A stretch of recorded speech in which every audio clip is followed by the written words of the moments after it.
Whether you consider this time of year the end of summer or the beginning of fall, there are wines that are just right for this in-between season. Winemaker and restaurateur Joe Bastianich is here with his current list of favorites. Joe, good to see you again. Good morning.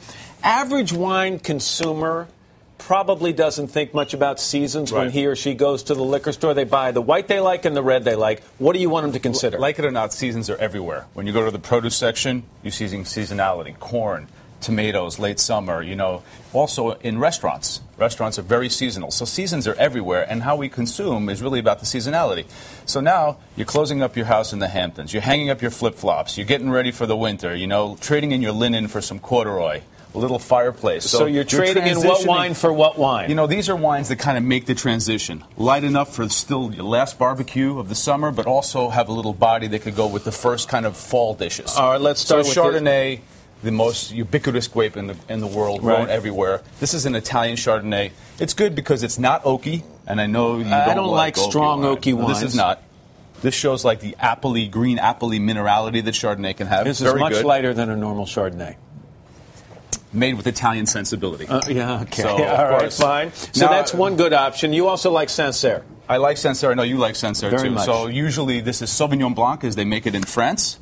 And it's very minerally and racy. So this is going to be less green appley, more like slatey, limey, grassy, and also a wine that has good body, good enough for a tomato salad, but maybe also your first pumpkin soup. These are wines that kind of make the transition from summer to fall. And as we mentioned, these are wines so far, these are all under $20? That's the amazing thing. Yeah, some of these are like great. $15. Okay. Rosé, again, it's like one of these wines that it's like a bisexual wine. You know what I mean? You can have it like it's for people who like white wine and people who like red wine. Let's go back to the Chardonnay here for a second. Rosé is the wine for everybody. It's a bisexual wine? Well, it's kind of like if you like a glass of white wine cold, great. If you like red wine, more full-bodied. So if you have that crew of people, they want to drink everything, rosé is what you have. This is a Tuscan rosé made of Sangiovese. Okay, Try it. now the reason I like rosé, not for the reasons you suggested, but for the reason that if I'm having a glass of wine at lunch, which isn't all that often, I like rosé at lunch. No, but put it in your mouth. I mean, it has like the body of a red wine. It has a little bit of that grip on your palate, but still it's cool and refreshing. You could have it with maybe a piece of steak. You could have it with a tomato salad. Joe referencing a next segment that we're coming up on over here. Again, this under $20 as well. I think this is like $15. Okay. These are amazing. And we're going to move on to the reds here, and we've got a Rioja and we have a Merlot. What would be the overwhelming characteristics someone about to taste a Rioja would be looking for? I think Rioja, you think about Tempranillo, Spain, Old World, but taste-wise. But not fruit, right? You think about tobacco, about cedar, about cigars, about these what we call secondary or tertiary sensations in wine. So this is a heterosexual wine? This is full-on macho stuff. Okay. This is like Old World.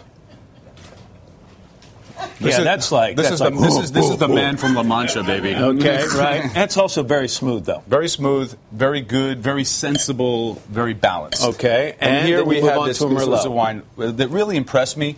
Normally we think about California Merlot, Napa Valley Merlot, it's kind of ubiquitous. This wine is very interesting because it has a little bit of old world sensibility. It is fruit forward. You think about Merlot, blueberry pie, jammy, extracted. People hear you say that, and most people look and go, bull. I mean, but you really, you get a sense of blueberry pie in this? Smell it. I mean, maybe less obvious in this one, which is why I like it. I get more cherries and a little bit more of kind of like a reserved and a grip. You feel like grip on your palate. It stays with you a little bit. It stays with you, so it's not exaggerated. And what would you serve this with? This I would serve with a fatty piece of steak, maybe beets and goat cheese, some sort of creamy cheese. So Old World, New World with great sensibility, but these wines will take you from summer to fall, take you from the volleyball court to the football field, Matt. Perhaps a twist on a wine segment we have never had before from Joe Bastianich. Joe, thank you. And most importantly, Joe's competing next month in an Ironman triathlon. Kona World Championship. Big deal. Good luck with that. Thanks, We're Matt. proud of you. Appreciate it.